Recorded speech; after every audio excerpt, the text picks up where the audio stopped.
You walk into the living room and it looks like a toy store exploded.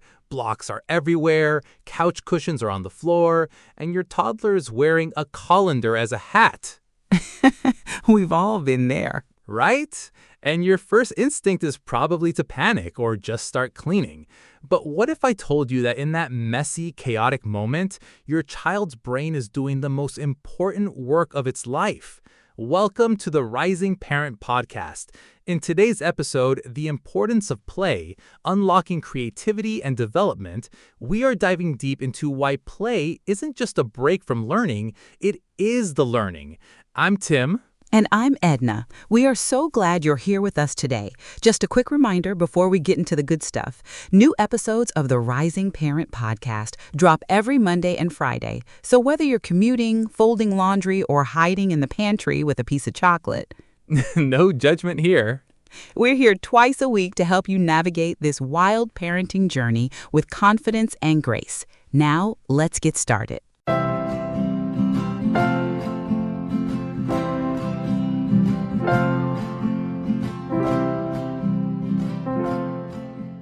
Edna, this topic, the importance of play, it sounds so simple, right? Just let them play.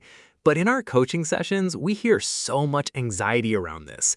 Parents feel like they aren't doing enough if they aren't leading some sort of structured, Pinterest-perfect sensory activity. Oh, totally. There's so much pressure now.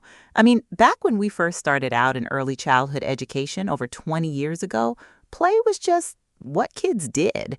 But now, wow, the parents I work with during those early sleep-deprived months are already stressing about whether their 6-month-old has the right developmental toys to get into a good preschool. Yeah, the flashcard mentality. Exactly. I was actually working with a family recently. Let's call them the Millers. First-time parents, super sweet, but completely exhausted. The mom came to one of our coaching sessions nearly in tears because her 9-month-old wasn't interested in this expensive black and white neurodevelopmental sorting toy she bought. She thought she was failing him. I had to tell her, take a breath, give him a wooden spoon and a Tupperware container. The classics. Right? And she texted me 2 days later with a video. He spent 45 minutes banging that spoon on the plastic container, completely mesmerized by the sound. That is play. That is brain development in action. It doesn't have to come in a subscription box. It really doesn't, and that's what we really want to unpack today. What is play really? Because a lot of what we think is play is actually adult-led instruction. True unstructured play, where the child is the director, the actor, and the scriptwriter, is where the magic happens. So true. It's where they build creativity, yes, but as I often talk about when we work with families on behavioral challenges, play is also how kids regulate their nervous systems. It's how they process communication breakdowns.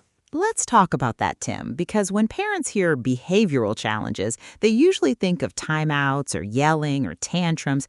They don't usually think, oh, my kid needs to play more. Yeah, it's a massive blind spot. Let me give you an example from our daycare days. Years ago at the daycare, we had a toddler. We'll call him Leo. Leo was about 2.5, and he was a thrower. Oh boy, the throwing phase. Yeah, he threw blocks, he threw his sippy cup, he threw cars, and his parents were at their wits' end. They were saying, no throwing hurts, all day long. But when we observed Leo at the daycare, we noticed he wasn't throwing things out of malice or anger. He was fascinated by gravity. He was in what early childhood educators call a trajectory schema. Yes, schemas are so important to understand. Right, his brain had an overwhelming biological urge to explore how things move through the air and hit the ground. It wasn't a behavioral defiance issue, it was an unfulfilled play need. So instead of constantly punishing him, we created a throwing zone at the daycare. We set up a laundry basket and gave him a bunch of rolled up socks and soft balls. We told him, blocks stay on the floor, but you can throw these socks as hard as you want. And it worked like a charm. Completely. Within a week, the dangerous throwing stopped. He got his developmental need met through play, and his brain was satisfied. That's the power of understanding play. It's not just killing time. It's how they figure out the physics of the world. I love that story because it perfectly highlights how we need to look behind the behavior. But you know, another thing I want to bring up is independent play because parents are tired. Oh, yeah. They are so tired. And there's this modern parenting myth that you have to be your child's cruise director, that you have to be sitting on the floor with them, making the truck noises 24/7. Broom, broom for 4 hours straight. Exactly. And parents burn out. We coach so many families where the mom or dad says, I just need 20 minutes to drink my coffee, but my kid won't play alone. They say they're bored. The B word, boredom. Yes. And what do we always say about boredom, Tim? Boredom is a gift. It is the birthplace of creativity. It really is. When we swoop in the second a child says, I'm bored, and we offer them a screen or we immediately set up a craft for them, we are actually robbing them of the opportunity to develop their own internal creativity. We're short-circuiting their imagination. Right. I was working with a dad a few weeks ago, single dad, doing an amazing job, but he was completely touched out and exhausted by his 4-year-old daughter. She shadowed him everywhere. He couldn't even cook dinner without her whining that she had nothing to do. We talked about creating play invitations. Oh, play invitations are great. Can you explain that for the listeners who might not know the term? Sure. A play invitation is just setting up a little scenario to spark their interest without telling them what to do with it. So for this dad, I suggested he take her little animal figurines and just place them around a shallow baking dish filled with a little bit of water and some dish soap and leave a sponge nearby. Don't say anything. Just leave it on a towel in the kitchen floor while he cooks. The set it and forget it method. Exactly. And at first she came in and said, "What's this?" He just said, "I don't know. It looks like the animals might need a bath." And he went back to chopping onions. He told me she sat there for 35 minutes, scrubbing those little plastic cows and pigs, making up a whole storyline about a muddy farm. Wow. And that's the secret, right? When we step back, they step up. They fill that empty space with their own creativity. Absolutely. And what's happening in her brain during those 35 minutes is profound. She's developing executive function. She's working on sustained attention, which is a massive predictor of future academic success, by the way. She's working on fine motor skills with a sponge. And she's engaging in narrative play, which builds language skills, all from a pan of soapy water and some plastic cows. It's incredible. But we also have to talk about the messy side of play, because sometimes play isn't quiet and contained. Sometimes play is loud, rough, and chaotic. Oh, rough-and-tumble play. Yes, this is a big one, especially when we're coaching parents of siblings or parents of highly energetic kids. There's a lot of fear around rough play, wrestling, chasing, play fighting. Parents often want to shut it down immediately because they think it's going to escalate into real fighting or aggression. And sometimes it does. Let's be real. Someone usually ends up crying. True, tears are often part of the process, but rough-and-tumble play is actually vital for brain development, particularly for emotional regulation and developing empathy. Empathy, that's interesting. Explain how wrestling builds empathy. Think about it. When two kids are wrestling or when a parent is roughhousing with a child, they're constantly reading each other's nonverbal cues.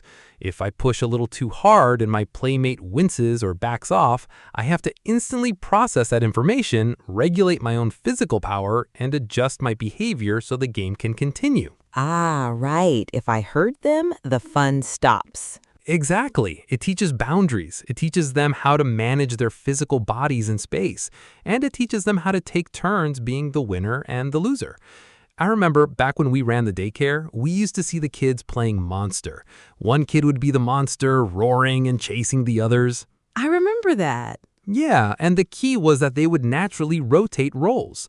The kids who were scared and running away wanted to be scared. It was a safe way to experience fear and adrenaline, knowing they could yell time out or stop the game at any point. When parents see this happening, our advice is, unless someone is truly in physical danger, to pause and observe. Don't rush in and say, "Be careful, stop running."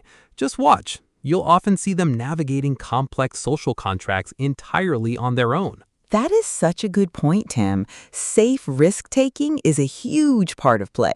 If we completely bubble wrap their childhoods, they never learn where their limits are. They never learn how to fall and get back up. And this naturally leads into another profound aspect of play, which is emotional processing. We've talked about how play helps with physical boundaries and creativity, but play is also a child's first language for processing trauma, stress, or just big confusing events. Yes. Oh, this is so close to my heart because young children, toddlers, and preschoolers, they don't have the vocabulary to sit you down and say, Mother, I am feeling very anxious about the new baby arriving. If only they did, it would save us a lot of guesswork. Right? Instead, what do? They play it out. In our coaching sessions, I recently worked with a family expecting their second child. The parents were really stressed because their very sweet, gentle 3-year-old had started playing quite aggressively with her baby dolls. She was throwing them in the toy bin, putting blankets over their faces, and yelling at them. The mom was terrified. She thought, oh my gosh, my daughter is going to hurt the real baby. And what did you tell her? I told her this was incredibly healthy. Her daughter was experiencing big, complicated feelings about this impending arrival. She was feeling displaced, maybe a little resentful and uncertain. She was acting out all those taboo feelings on a plastic doll where it was entirely safe to do so. Wow, yeah, that makes so much sense. I told the parents, don't shame her. Don't say, oh, we don't throw babies. Instead, try joining the play gently. Ask questions like, wow, that baby is in timeout. Is the baby making you mad today? And the mom did that. She said her daughter just sighed and said, baby cries too much. I want it to be quiet. Boom. There it is. There it is. It opened up a beautiful conversation where the mom could validate her daughter's feelings. Yeah, babies do cry a lot. It can be really annoying. The aggressive doll play stopped a few weeks later because the child felt seen and understood. Play was the vehicle for that connection. That is a phenomenal example, Edna, and it reminds me of something we used to see at the daycare all the time. Whenever there was a storm or fire trucks went by with loud sirens, the next day, what were the kids playing? Storms and rescue missions. Exactly. They were building towers just to crash them down like thunder. They were running around going wee woo and rescuing each other. They take these scary, unpredictable elements of the adult world, shrink them down to a manageable size, and play with them until they aren't scary anymore.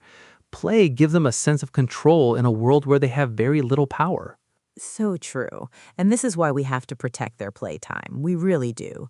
With the rise of highly structured schedules, soccer on Tuesday, piano on Wednesday, tutoring on Thursday, we are seeing a generation of kids who are losing the art of free play. Yes, we are scheduling the play right out of their lives. And the parents mean well. They want to give their kids every advantage, but the research is clear. Unstructured, child-led play is the most vital extracurricular activity there is. It's the ultimate brain builder. If we want kids who are resilient, who are creative problem solvers, and who know how to collaborate with others, we have to let them play. We have to tolerate a little bit of a messy living room. And the colander hats. Don't forget the colander hats. Never forget the colander hats. I think this is a perfect time to transition into our key takeaways for today's episode. We've covered a lot of ground, from throwing socks to bathing plastic cows. Edna, what's the first big takeaway for our parents listening? I would say the first key takeaway is play is the work of childhood. Stop seeing unstructured play as a break from learning and realize that it is the highest form of learning. Whether they're banging pots and pans or making mud pies, they're building neural pathways, practicing fine motor skills, and learning how the world works. Don't underestimate the power of a wooden spoon. Absolutely. My takeaway, which ties directly into the behavioral work we do, is look at the play behind the behavior. If your child is doing something frustrating like throwing, climbing on the dining table, or hiding in small spaces, recognize that they might be fulfilling a biological play schema. Instead of just saying no, find a safe yes. Redirect the urge into a safe play zone. Oh, that's so good. And my last takeaway would be about our role as parents. Boredom is a gift, and you are not a cruise director. Say it louder for the parents in the back. It is okay for your kids to be bored. In fact, it's necessary. Give them the space to figure it out. Set up a simple play invitation if they need a little spark, but step back and let their own imagination take the wheel. It will save your sanity and it will build their independence. Completely agree. And finally, remember that play is their language for big emotions. If they're playing out rough, scary, or aggressive scenarios with their toys, don't panic. Observe, validate, and use it as a window into what they're processing internally. Beautifully said, Tim. I think this is an episode a lot of parents are going to want to replay or maybe share with a partner or a grandparent who's constantly buying flashy, battery-operated toys. Yes, please share this episode with them. Well, friends, that wraps up today's deep dive into the importance of play. We hope you feel inspired to embrace the mess and let those kids play today. We really do. And hey, if you found value in today's episode, please subscribe to the Rising Parent podcast on whatever platform you're listening to right now. Hit that subscribe button so you never miss an episode. And if you could take 30 seconds to leave us a 5-star review, it would mean the absolute world to us. It really helps other parents find the show and build this community. Also, make sure to visit our website at risingparent.org. Yes, and we want to hear from you. Seriously, if there is a parenting struggle you are facing right now, whether it's potty training, sibling rivalry, or picky eating, you can request an episode topic through our website, and we will make that episode for you. We build this show around what you need. That's right. We love hearing your suggestions. As a reminder, new episodes of the Rising Parent podcast are released every Monday and Friday. So we'll be right back here with you in just a few days. Until then, give yourself some grace, give your kids some time to play, and remember, you're doing a great job. Thanks for listening, everyone. Catch you next time.